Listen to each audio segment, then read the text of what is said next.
Thank you for that. I do apologize. So I have to start again. Sorry about that.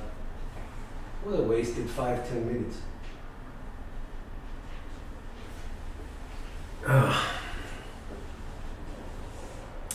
Right. So let's start again. I'm going to try and share with you whatever I know about the Parr shot in a very sort of compressed video. The Parr shot is a very sort of popular shot because it works on most surfaces. So this is, I set my dice in a 5-1, 5-1 so that I have the sixes facing that camera over there. And let's start. I would say the shot is split into 3 parts: the grip, the toss, and the release. So the grip is the most important single piece of the puzzle, simply because it determines a lot of things that happen afterwards. When we grip the dice, the first part of the grip is the middle finger and the thumb. The middle finger should exert equal pressure on both dice, so we try to place it equally 50% as surface area of the middle finger on both dice. That's what we do. The thumb, a position where we pick up the dice, will determine how far down the thumb is going to be. I'm going to exaggerate now. If we try and pick up from here, the thumb automatically comes down low on the dice. If we pick up from here, the thumb will automatically come higher. There is a reason for everything, and if we pick the dice up with the low thumb position, chances are the thumb is going to become an active player on the release. We want the thumb to be as passive as possible. It's just there to provide us with a fulcrum position. So my recommendation is pick up the dice closer to you as opposed to far away from you. Rotate, and then have your index finger and ring finger join at the top of the dice. Why do I say this much about the thumb? The thumb is very important in terms of having it low will potentially, I'm saying potentially, push the dice on release. And as you can see, it has exposed the 3-4-7, which is an explosion of both dice, and you will see the 4-3-7 on the other side, which is an implosion of the dice.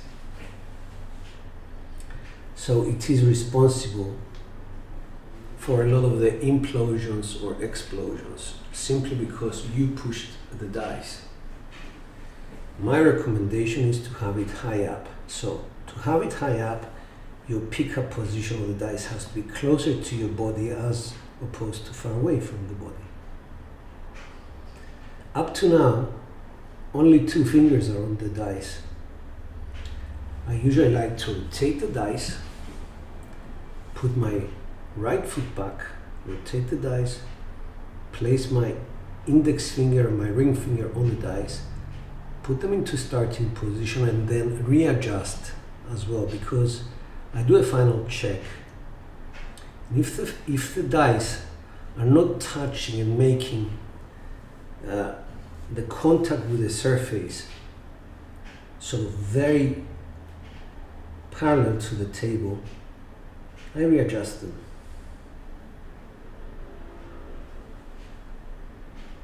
Put them like this. Usually it's my ring finger that needs adjustment. Now I can feel the dice touching at the same time, and I'm ready. So this brings us into the stop. That's where the grip ends, project grip ends, and we take over with a toss.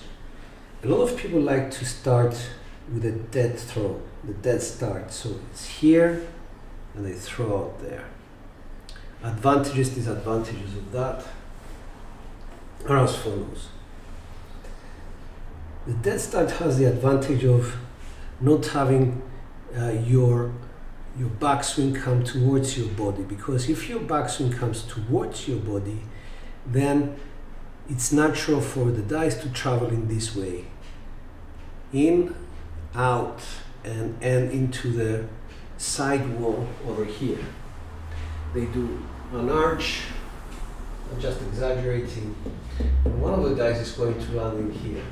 What you want is basically a straight flight path, straight from here to here. So the advantage of doing a dead start is this.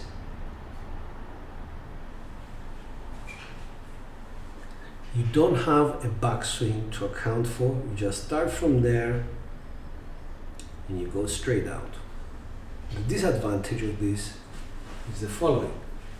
A lot of people will find that as they come to the point of release, there is not enough momentum for the dice to travel to the back wall, or at least your eyes are telling you that there is not enough momentum.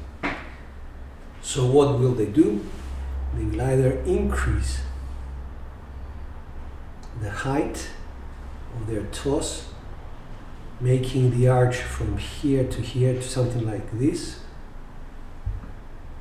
and that is a mistake, because that has another side effect. If you do that, your arm is going to overextend itself, and the brain is going to interfere when the arm locks up. It's going to recoil downwards. So in the case of a recoil, I'm just giving you a lot of details here. The recoil does this. It's like something comes like that, and it recoils backwards. So one of the dice is going to go forward, the other one is going to trail it. So you have created asynchronization of the dice. And you should try to avoid that. Try and do something like a curve, like a hanger, that you hang your clothes on. That's the kind of curve that you're looking for. A lower release.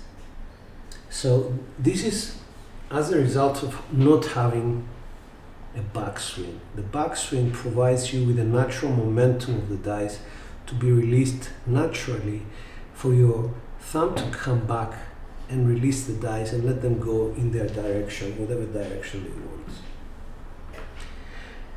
want. Other advantages of the dead start is that you don't need to have area trailing you. You can actually do the dead start from stick left 3 or stick left 4 and just go forward. My recommendation, if you're using this kind of start, is this.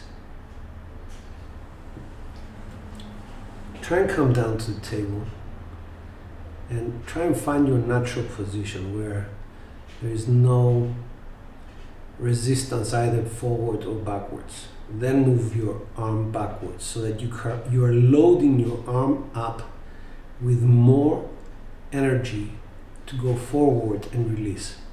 It's still a dead start, but it's a loaded dead start. So you go like so. So you're sending the dice with energy which you have accumulated by not starting from here, which is your natural position, but by starting from further back. It loads the rest of your arm with energy, and you have the energy to send them out. And then we come to what I use. I use a backswing. The backswing is a rhythmic backswing, so you start from a natural position where there is no energy either forward or backward, and it's a 1, 2, 3 release, keep into position until the dice land. So I do 1, 2, 1, 2. I keep my arms into position where they follow the flight path.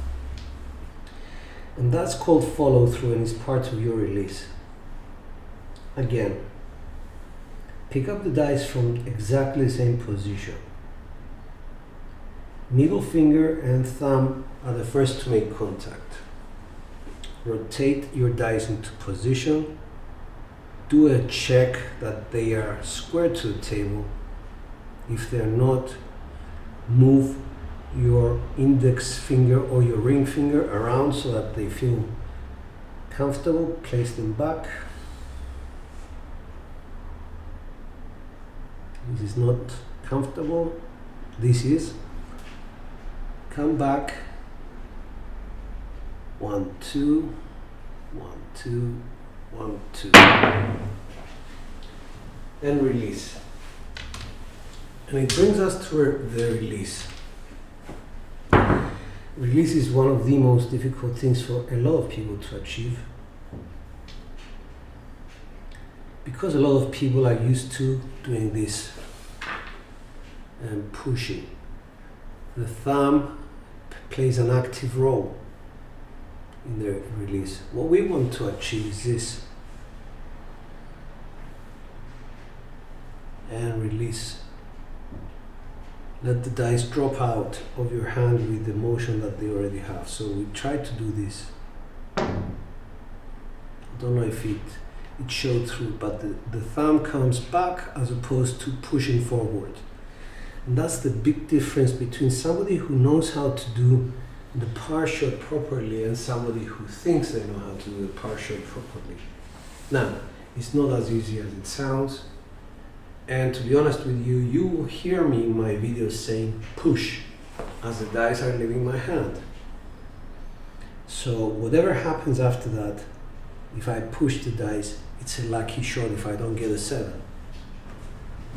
So, have it in mind. And we go to the landing zone, which doesn't involve the dice. The landing zone involves other things. The landing zone involves calculations of how the dice traveled, whether they traveled the same distance. And for that reason, let's assume that we release from the same point, because this is what we're trying to do. We're trying to be very good at what we do. So if we release at, let's say, this distance, which is 220, okay, let's do it 210 centimeters, which is 7 foot away, and we land over here. A lot of people naturally think that, well, if I land them here, I should be landing them across this line, this straight line.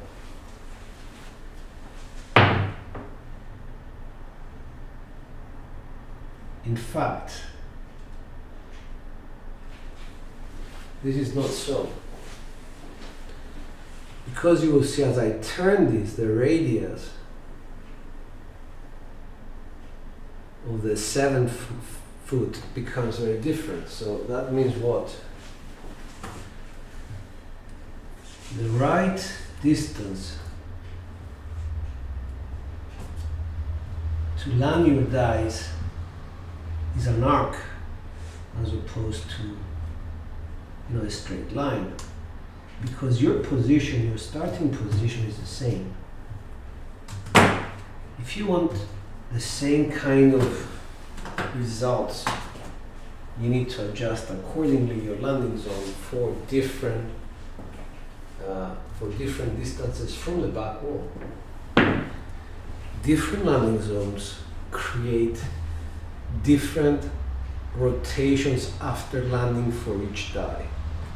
And this is an important point. During my morning's practice, I started throwing towards this area, which is in the middle. And I was getting a lot of double pitch 7s. What was the adjustment? It was simpler than I thought. It just took me a long time to realize.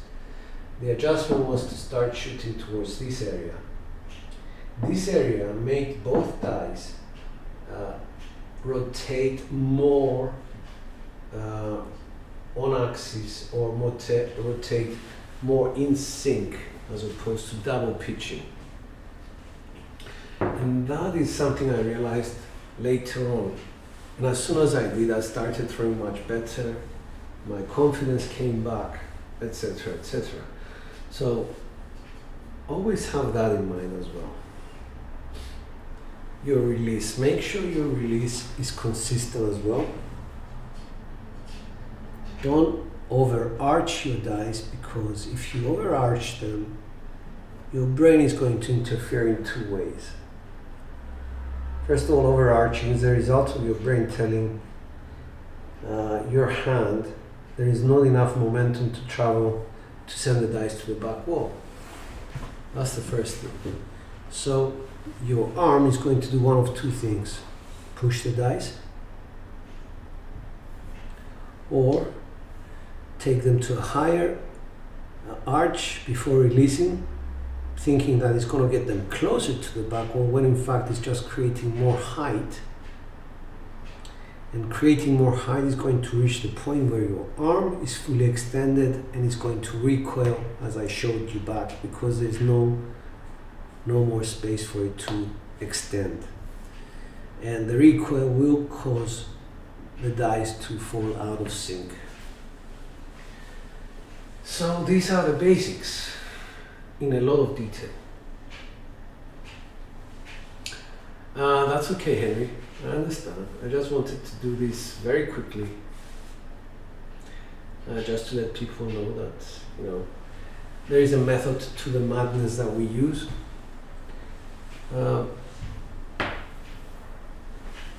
There is no preferred set for the Parr shot.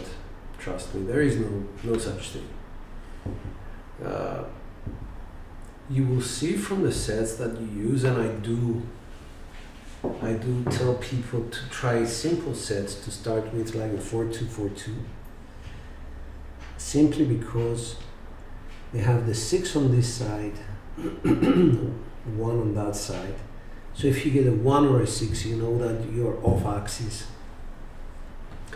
And to learn the behavior of dice, whether a die double pitches, single pitches on axis, implodes, or explodes. And that is going to determine, by learning what sort of behavior the dice have with your mechanics, you will learn to use the appropriate sets for yourself to get more meaningful results. As I'm trying to always say to people, dice sets are what complements or hinders your results according to your mechanics. Dice sets are an alignment of your mechanics to good results, and that is all they are. But to become a good shooter, you need to hone in on your mechanics and to try and at least fix some bad habits that you have. One more thing I wanted to mention for people, if they want to take note, is this. Your throw is also broken down into two parts. This is the first part up to here, and the second part is up to here on release. Why do I make this differentiation? In the first part, there is one group of muscles which brings your arm from here to here. And then another set of muscles takes over to carry your arm from here to release.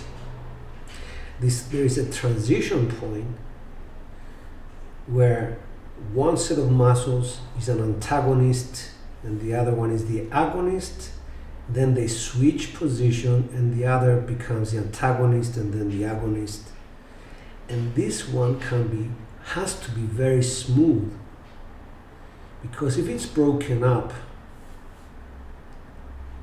like so, there is a jitter in the movement and it's not a fluid movement, and that takes a lot of practice, by the way. If you don't get to that, again, you're faced with asynchronization, either in the way the dice will travel or in the way they will rotate. They will rotate out of sync. So very important for you to know all these little details. I don't think people talk about this. And this is why I'm mentioning it. It's very important for us to have put mental notes into our mind and to practice this until they become second nature. Because once they do become second nature, and we throw something which is a bad throw, we can actually pick up and say, okay, this happened here in this section. This happened here in this section. This happened at the grip section. This happened at release. And this happened at landing zone. So there is so many points whereby you can say, well, I felt good about the grip, so it couldn't be the grip. Could it be, my backswing? Was it straight? Did my dead start cause it because of momentum or lack thereof? So things like that are the details that nobody talks about. Not a lot of people talk about it. Training, training, training. Once you train enough, and I mean thousands of throws, you will be in a position whereby your mechanics will be doing exactly the same every time, and you will choose sets which will bring you results that you want. And that is the beauty of practicing to become more experienced as a shooter. I wish you luck on your journey. If you so choose to accept this journey to become better, I'll be here every day practicing as much as I can. You can tell from my dedication that it's not an easy task. I wish everybody the best. This is George, and dice are out.